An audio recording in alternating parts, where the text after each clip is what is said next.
बहुत दिनों से जो ये प्रोटेस्ट चल रहा था जंतर मंतर पर, उसका 25 तारीख को अंत हो गया और अंत में एजुकेशन मिनिस्टर जी को इस्तीफा देना पड़ा। तो CJP कॉकरोच जनता पार्टी के साथ साथ बहुत सारे अपोजिशन के सारे लीडर्स और वो सभी वर्ग जो सरकार से किसी न किसी रूप पर रुष्ट थे। देखिए, हिंदुस्तान विश्व में सबसे युवा आबादी का देश है, तो बहुत सारे नौजवान, हर वर्ग के नौजवान, किसी एक की बात नहीं है, इसमें सारे नौजवान एक साथ आ गए, अपोजिशन भी आ गया और अंतर्राष्ट्रीय मीडिया का भी बहुत बड़ा दबाव था, क्योंकि कनाडा बैकअप कर रहा था और ब्रिटेन मीडिया सारी इस पे नज़र रखे हुए थी।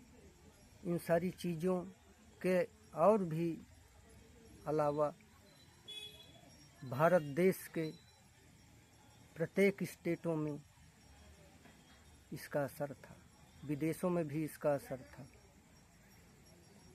इस कारण अंतर्राष्ट्रीय दबाव भी बन रहा था और जो बर्बरता नौजवानों के ऊपर पुलिस ने लाठीचार्ज करके किया है, तो मेरा सवाल सरकार से भी है, जब सवर्ण लोग UGC को लेकर के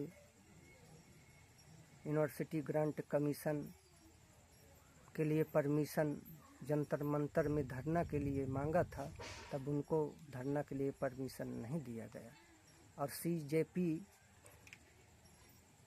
फाउंडर अभिजीत दीपके जी को प्रोटेस्ट करने का परमिशन दिया गया। तो उस प्रोटेस्ट में विपक्ष का भी आना और सारे वर्गों का भी आना एक अहम कड़ी थी। मान लीजिए, जो भी कह रहे थे ब्राह्मणवाद सवर्णवाद की कब्र खोदेंगे, तो सबसे पहले मैं उनको बता दूं कि आपके बाप दादा ने कभी ब्राह्मणवाद का कब्र नहीं खोद पाया। अपने लिए पहले कब्र खोद कर रखिए, क्योंकि आपको फिर कब्र भी नसीब नहीं होगी। और दूसरी बात, यदि धर्मेंद्र प्रधान जी ने इस्तीफा दे दिया है, तो इस बात की कौन जिम्मेदारी लेगा? जिस तरह पूर्ववर्ती सरकारों में भी पेपर लीक होना, 140 करोड़ जनता में से ही कोई न कोई सिस्टम को हिला देता है, प्रिंटिंग से लेकर एग्ज़ाम हॉल तक ले जाने में ऐसा कानून बनाया जाए जो कि केंद्रीय एजेंसियों के को सौंप दिया जाए इसकी जिम्मेदारी।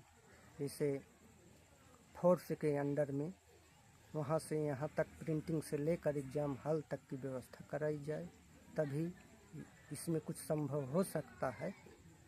आज जो ब्राह्मणवाद की कब्र खोदते थे, धर्मेंद्र प्रधान जी उड़ीसा से बिलोंग करते हैं और OBC के बहुत बड़े चेहरा हैं, आज उनको इस्तीफा देना पड़ा है।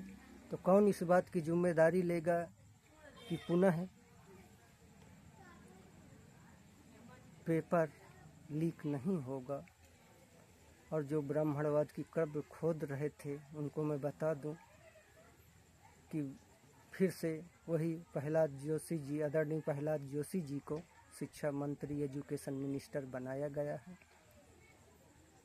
और ये कोई CJP के ही प्रोटेस्ट से नहीं हुआ है, इसमें सभी अपोजिशन का एक साथ आना, अंतर्राष्ट्रीय मीडिया का दबाव, बहुत सारे नौजवानों का दबाव, ये सब बातें थी।